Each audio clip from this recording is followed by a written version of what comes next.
કે નવા તમે ચપ્પલ લ્યો ને 500 રૂપિયાના તો એ કઠે, અને જીવનની અંદર નવો સંબંધ બંધાય ને તો જીવનમાં એ કઠે.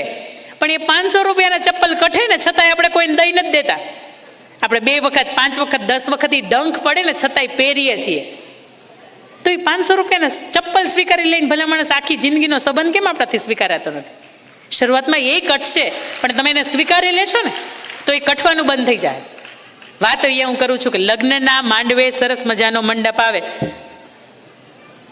અને સરસ મજાના પેલા ગીત વાગતા, માધવપુરનો માંડવો આવે જાદવ કુળની જાન, પરણે રાણી રૂક્ષ્મણી પર વાંચિત શ્રી ભગવાન, મિથિલા કા કન કન ખીલા જમાઈ રાજા રામ મિલા.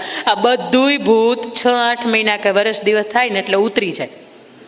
વાત તમને મારે કરવી છે કે દંપત્ય જીવનની અંદર બંધાયા પછી એ હાથની અંદર હાથ રાખીને તમે 4 ફેરા ફર્યા પછી, ધર્મ અર્થ અને કામના ફેરા અને મોક્ષના ફેરા ફર્યા પછી એ દાંપત્ય જીવન તૂટે કેમ? આખા ભારતના રાજ્યો ભેગા કરો, એમાં ગુજરાત 6ઠા નંબર ઉપર આવે છે કે જેમાં દાંપત્ય જીવન સૌથી વધારે તૂટે છે. અને ગુજરાતની અંદર 10માંથી 2 દાંપત્ય જીવન તૂટે છે. પણ છતાંય મને એમ થાય કે જ્યારે લગ્નના ફેરા ફરતા હોય ને ત્યારે હાથમાં હાથ રાખીને ફરતા હોય ને ત્યારે તમને એવો વિચાર આવે કે કેમ થાય આપણે બીજા બધાને તૂટે છે તો આપણે રહે કે તૂટી જાય? ત્યારે તો હોશ હોય, ત્યારે એક આનંદ હોય, ત્યારે એક નવા પાત્રની સાથે નવું હોય ને હવને ગમે.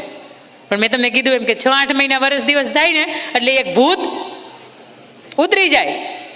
પણ ત્યારે શું કરવું? ત્યારે મહત્વની 5 વાત કે આ 5 વાતને જો તમારા જીવનની અંદર તમારા સાથીદારની સાથે, તમારા અર્ધાંગનાની સાથે આ તમે એક્સેપ્ટ કરો એટલે દુનિયાનું કોઈ પણ દાંપત્ય જીવન હોય એ તૂટતા બચી જાય. અને સરસ મજાની મને તમારા અહીંયાના લેખક રજનીભાઈ પટેલ, એની 2 પુસ્તક છે, દાંપત્યનો દસ્તાવેજ છે ને સંબંધોની સુવાસ છે. કદાચ જો તમને એ મોકો મળે ને તો એ વાંચજો. એની અંદર પણ લખ્યું છે કે દાંપત્ય જીવનને ટકાવી રાખવા માટે, સાસુ વહુના સંબંધને ટકાવી રાખવા માટે શું કરવું જોઈએ. પણ વાત મારે અહીંયા 5 કરવી છે મૂળ, કે એક પાત્ર નક્કી કરી નાખે કે મારે શું કરવાનું છે ને તો બીજા પાત્રની ક્યારેય છૂટું થાય નહીં. વાત નંબર 1 છે, એ જેવું છે એવું એ મારું પાત્ર છે. એને બોલતા નથી આવડતું, એને ચાલતા નથી આવડતું, એને ખાતા નથી આવડતું, પીઝો કેમ ખવાય એને નથી ખબર પડતી, એને સેન્ડવિચ કેવી રીતે ખવાય એને નથી ખબર પડતી, પણ છતાંય એ જેવું છે ને એવું મારું છે. ને તમે ઓલી કુરકુરિયાની એડવર્ટાઈઝમાં ભણી ગયા ને, ટેડા હે પર મેરા હે, એ કુરકુરિયું. પણ આ પાત્ર એવું છે કે જેવું છે મારા પરિવારની મરજીથી, મારી મરજીથી, 4 ફેરાની અગ્નિની સાક્ષીએ, ગણપતિ દાદાની સાક્ષી મેં જેને સ્વીકારી લીધું છે ને હવે જેવું છે ને એવું મારું છે. હું એને સમજીશ, હું એને સુધારીશ અને નહીં તો હું એને સ્વીકારી લઈશ. પણ એ જેવું છે એવું મારું પાત્ર છે. મજા આવે અહીંયા. બીજી વાત કે મારું પાત્ર છે ને એને મારે તન, મન અને ધનથી સુખી કરવાની જવાબદારી મારી પોતાની છે. દુનિયા નહીં આવે એના માટે. તનથી જ સુખી રાખવાની છે મારે એને મનથી સુખી રાખવાની છે, મારે મેન્ટલી એને ટોર્ચર નથી કરવાની, અને એને મારે ધનથી સુખી રાખવાની છે કે કરિયાણું ઘટવા નથી દેવાનું. અને આજ સુધીમાં તમે એ પ્રશ્નો જોયા છે કે જ્યારે ઘરની અંદર આર્થિક કટોકટી હોય છે ત્યારે દીકરી કે સ્ત્રી કોઈ પણ માર્ગે વળી જતી હોય છે. આવા સમાજની વચ્ચે મેં ઘણા કિસ્સા જોયા છે. આની ઉપર મારે ભાર નથી મૂકવો, પણ એક વ્યક્તિ તરીકે તમે નક્કી કરી નાખો કે મારે તન, મન અને ધનથી સુખી રાખવાની જવાબદારી મારી છે. સમાજ એને સુખી કરવા નહીં આવે, મારું કુટુંબ એને સુખી કરવા નહીં આવે, પણ આ જવાબદારી મારી પોતાની છે. અને આ જવાબદારી તમે સ્વીકારો એટલે એ પાત્ર તમારાથી દૂર જાય જ નહીં. વાત નંબર 3 કે મારા પાત્રની સાથે હંમેશા મારે નીતિમત્તા અને વફાદારીની સાથે રહેવાનું છે. મારા પાત્રને મારો ફોન ચેક કરવાનું મન શું થાય ભલામણા?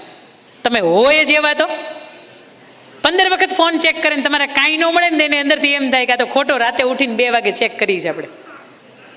નીતિમત્તા ક્યારેય મારે નથી છોડવાની. મારી વફાદારી છે ને એને મારે આજીવન નિભાવવાની છે. છેલ્લો શ્વાસ હોય ને તો હૃદયની અંદર એકનું જ નામ, એનાથી વિશેષ કાંઈ નહીં. આવું જ્યારે તમારું જીવન હોય ને ત્યારે પણ એ પાત્રને તમને છોડીને જવાનું મન ન થાય.